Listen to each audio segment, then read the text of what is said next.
E o em mesa, relatoria do desembargador federal Luiz Alberto Azevedo Orvale, impedimento do desembargador Cândido, convocada a desembargadora Marga, e pedir de preferência do doutor Éder Maurício Pezzi Lopes, pela AGU. Bom, esse processo aqui eu terei que fazer um brevíssimo comentário, embora seja apenas preferência, por se tratar de um processo de grande complexidade e que está realmente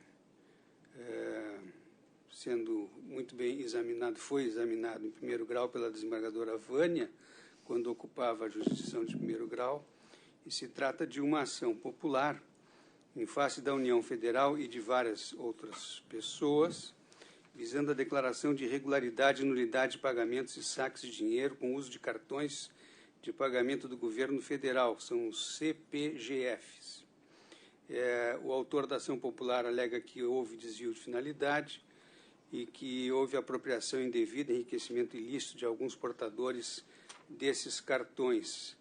Basicamente, eram os econômicos, por assim dizer, da Presidência da República, nesse caso.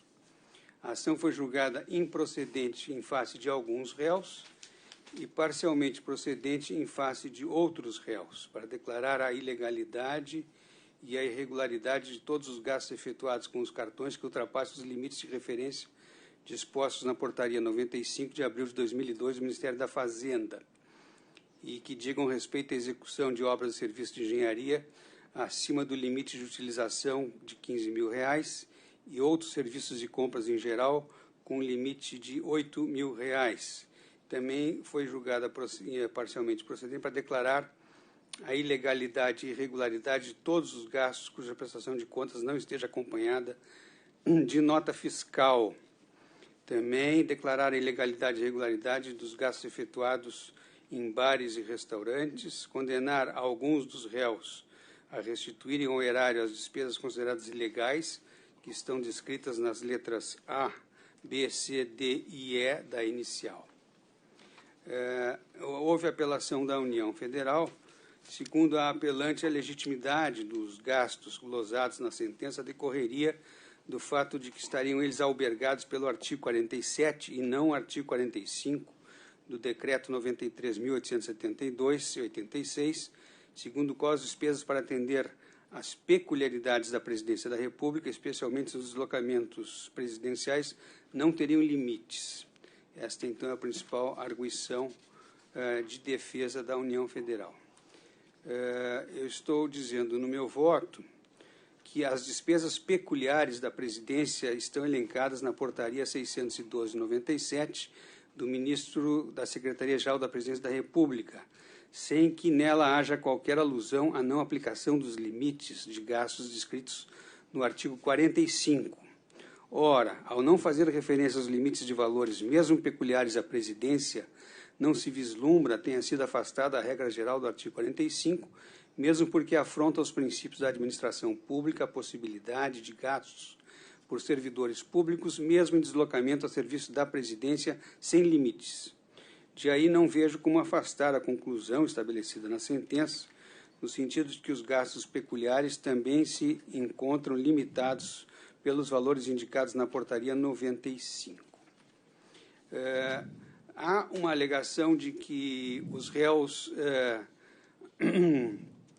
sustentam a reforma da sentença sob a alegação de que não agiram com dolo ou culpa no exercício de suas funções ou atribuições, que estariam cumprindo ordens.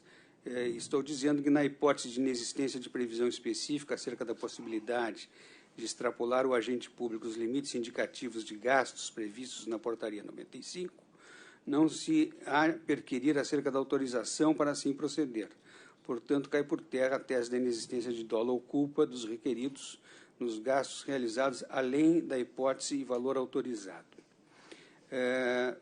Há uma condenação também sobre gastos com uniformes, e com relação a isso eu estou no voto referindo que não houve prejuízo ao erário na compra desses uniformes e, considerando a determinação do ordenador de despesas em procedimento específico, não se há de imputar ao réu, no caso, o réu é Ademar Freire, a devolução dos valores, então procede o apelo da União neste momento.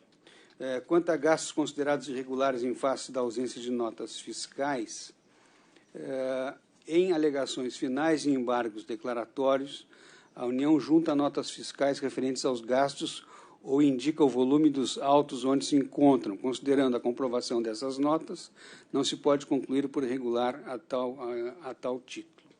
Compras com bebidas alcoólicas. Os gastos de bebidas alcoólicas, à exceção das recepções oficiais da presidência, são irregulares. Então, eu tenho, sim, que esses valores devem ser devolvidos. Isso inclui, inclusive, uma compra que foi feita para a tropa num momento em que o presidente da República pernoitou no navio patrulha fluvial Pedro Teixeira.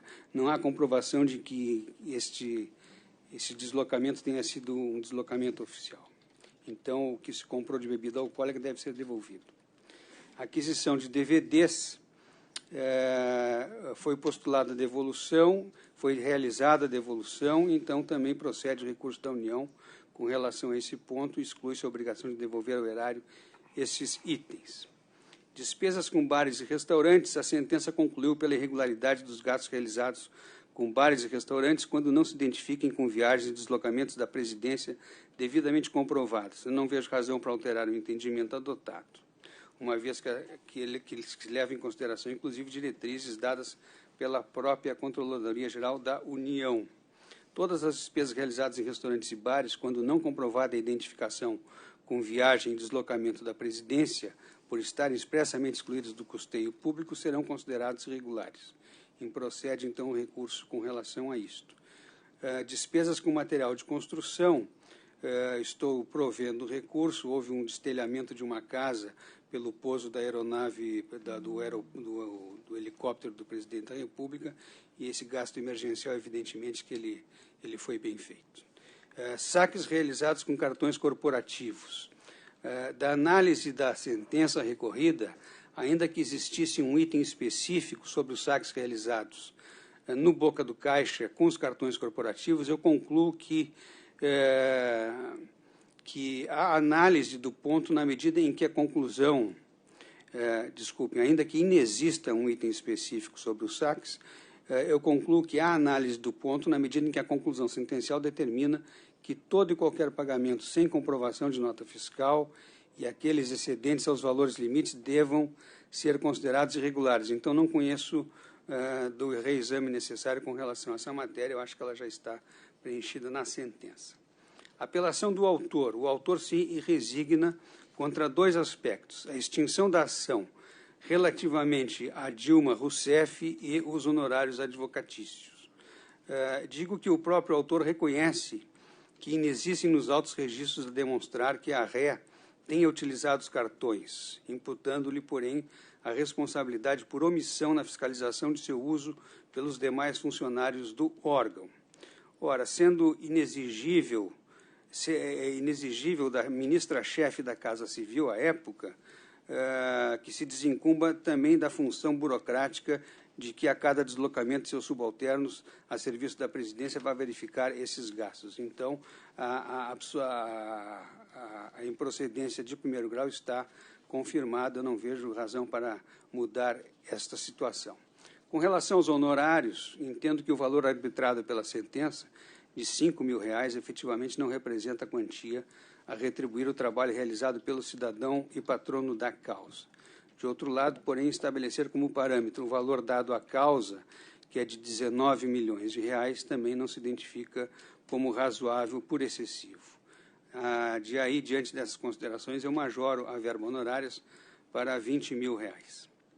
Ante o exposto, eu voto por dar parcial provimento ao apelo dos réus, excluindo da obrigação de ressarcimento os valores atinentes aos uniformes, DVDs, despesas com material de construção e demais despesas comprovadas com as notas fiscais, ainda que juntadas posteriormente, dar parcial provimento ao apelo da parte autora para majorar a verba honorária e não conhecer da remessa necessária nos termos da fundamentação.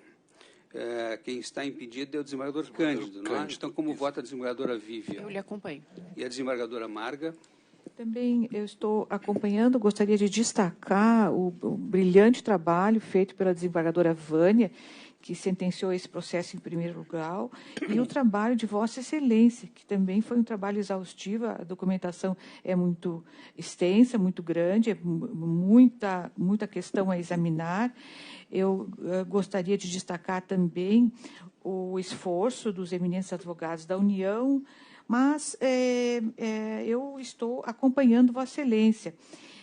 Verifico que a ação foi julgada improcedente em face de algumas autoridades, pois não utilizaram pessoalmente os cartões. Os cartões eram utilizados pelos que foram condenados. Esse, por sua vez, diziam que cumpriam ordens, mas, neste caso, não aproveita o fato de dizer que cumpriam ordens. Se estivessem em dúvida quanto às ordens, deveriam ter solicitado a confirmação da ordem por escrita, após ter alertado sobre a impropriedade da utilização dos cartões para alguns das compras aqui. E acompanho Vossa Excelência, e Vossa Excelência faz detalhadamente todos os casos em que está dando provimento. Aquele dos gastos com uniforme, o valor, ele não é elevado, 62 mil e alguma coisa. E não houve lesividade, porque Vossa Excelência bem destaca que no ano anterior o gasto foi maior com este item, quer dizer, eles conseguiram comprar este item por um valor inferior, embora não tivessem feito licitação. Aquela questão da ausência de notas, também acompanho no ponto. Vossa Excelência diz que as notas, que há um volume grande de notas, né, o que estiver, a despesa que estiver acompanhada com as notas, fica ressalvada. São 8 caixas de notas fiscais. É um número muito grande, né? Bem, compra de bebidas alcoólicas, não comprovada excepcionalidade, agride ao manual da CGU. Vossa Excelência, acompanho todas as considerações de Vossa Excelência, muito bem colocadas, e inclusive no caso da tropa, lá no navio patrulha lá. Aquisição de DVDs, meu Deus, eu fiquei surpresa, compraram O Senhor dos Anéis, Santo Domingo, outro filme lá, O Alto da Compadecida, mas acho que, se dando conta do mal feito, aqui devolveram os tais dos DVDs. Então, me parece que está acertada a ponderação de Vossa Excelência de ali, então, retirar este gasto, que também não era tão elevado. Despesas com bares e restaurantes, nem pensar, né? São expressamente excluídas. Vossa Excelência as exclui sem acatar as justificativas, até porque me parece que, assim, para a alimentação, os servidores, eles ganham o vale-refeição, não tem como justificar este gasto. Depois, as despesas com as telhas. Embora tivesse sido necessário abrir um processo administrativo, no caso, o cidadão ali, o popular, ficou com a casa destelhada, são 44 telhas, o gasto não é excessivo, e Vossa Excelência também retira este aspecto da ilicitude, me parece que está muito acertado, né? Os saques em espécie na boca do caixa também acompanho. Então, reitero a admiração pelo esforço enorme aqui em vencer toda essa papelada aqui, e estou acompanhando Vossa Excelência. Então, eu vou proclamar o resultado. A turma, por unanimidade, deu parcial provimento ao apelo dos réus, excluindo da obrigação de ressarcimento os valores atinentes aos uniformes, DVDs, despesas com material de construção e demais despesas comprovadas com notas fiscais, ainda que juntadas posteriormente, deu parcial provimento ao apelo da parte autora para majorar a verba honorária e não conheceu da remessa necessária.